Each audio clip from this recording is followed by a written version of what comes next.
peristiwa penangkapan klien kami, Linda, Natalia, dan Dayat Raharja ya, terkait dugaan tindak pidana Undang-Undang P2SK, Undang-Undang Pengembangan dan Penguatan Sektor Keuangan ya, yang dipakai oleh Polres Sidang Lebong terhadap klien kami. Pertama yang kami sampaikan terkait kronologis peristiwa. Jadi pada tahun 2022 sampai tahun 2023 itu klien kami ini ada usaha arisan dan penyaluran modal pinjaman kepada masyarakat di Desa Lawang Agung dan sekitarnya.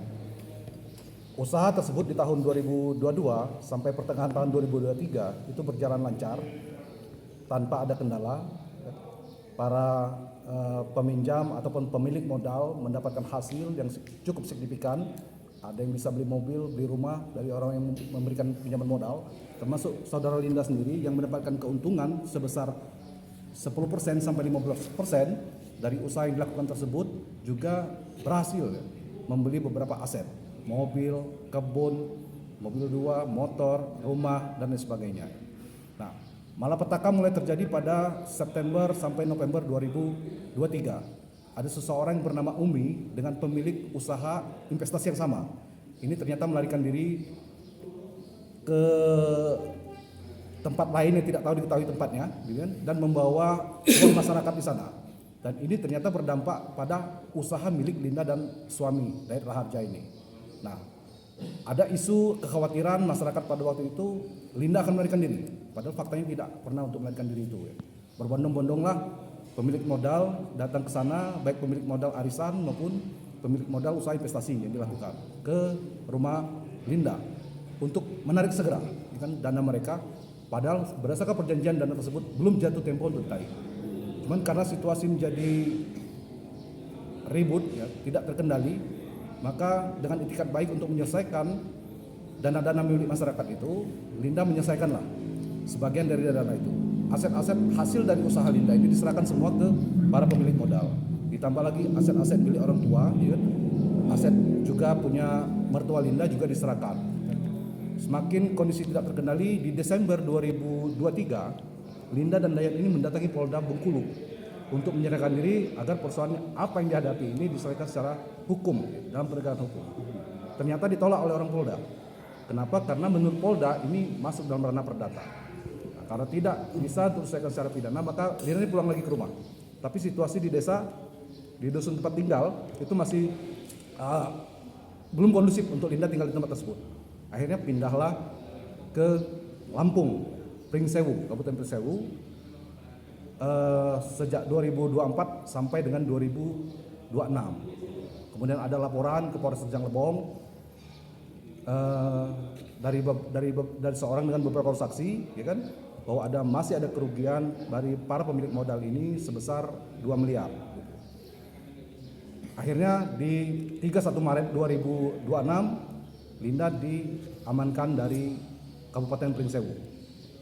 Nah, terkait penegakan hukum yang dilakukan oleh Polres Sidang Lebong, ada beberapa hal yang kami menjadi keberatan, ya kan?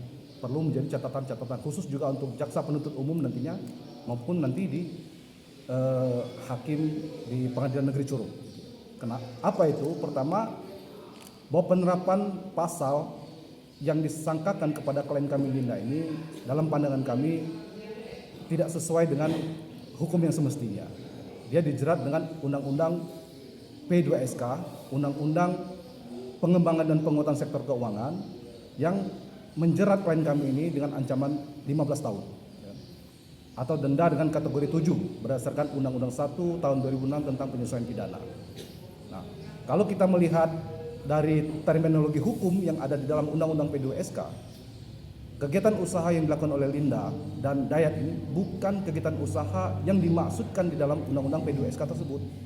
Karena Undang-Undang P2SK itu usaha yang menjadi core business dalam undang-undang itu seperti perbankan, lembaga jasa keuangan bank syariah, gitu kan, atau lembaga pembiayaan, dan Linda pun tidak pada ranah itu, ya kan? Itu yang pertama. Yang kedua, terkait mens rea, ya kan? Tidak ada niat jahat dari Linda untuk melakukan kejahatan terhadap usaha. Terbukti seluruh aset diserahkan kepada masyarakat sebagai etikat baik untuk melakukan penyelesaian. persoalan, ya kan? Yang kedua, sudah menyerahkan diri ke Polda Bengkulu di Desember 2003, tapi ditolak oleh Polda Bengkulu karena ini masuk dalam ranah perdata. Nah, jadi kepergian Linda ke Pringsewu, Provinsi Lampung, bukan dalam rangka melarikan uang masyarakat. Dia 1 rupiah pun tidak membawa uang masyarakat itu. Uang sudah didistribusikan kepada peminjam-peminjam, dan peminjam-peminjam ini sudah kabur semua, informasi yang kami terima. Nah, yang ketiga, terbit 17 Juni 2006 yang lalu revisi Undang-Undang P2SK, revisi terhadap Undang-Undang Nomor 4 Tahun 2003 dan menjadi Undang-Undang Nomor 4 Tahun 2026. Jelaskan di dalam Undang-Undang P2SK yang baru ini, pelaku usaha sektor keuangan itu diantaranya adalah lembaga jasa keuangan, ya kan? Pelaku usaha infrastruktur pasar keuangan, pelaku usaha di sistem pembayaran, lembaga pendukung di sektor keuangan, dan pelaku usaha sektor keuangan lainnya, baik yang melaksanakan kegiatan usaha secara konvensional maupun berdasarkan prinsip syariah sesuai dengan ketentuan peraturan-perundangan di sektor keuangan. Nah, kalau melihat terminologi pelaku usaha sektor keuangan yang ada dalam revisi undang-undang ini, Linda dan Dayat ini bukanlah pelaku usaha yang dimaksud di dalam undang-undang ini. Nah, untuk itu kami meminta juga kepada Kejaksaan Negeri Curug yang menangani perkara ini untuk berhati-hati juga, jangan sampai terjadi penerapan kesalahan dalam penerapan hukum atau penegakan hukum yang berujung nantinya terciptanya peradilan sesat yang merugikan masyarakat, khususnya klien kami Linda dan Dayat.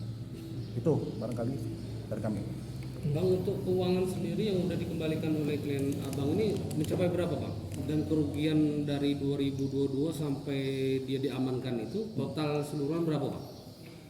Itu hampir 2 miliar lebih kalau dikalkulasikan aset milik Linda, aset milik orang tua, dan aset milik mertuanya. Sudah dikembalikan ke Sudah dikembalikan kepada pemilik modal. Pemilik modal, ya.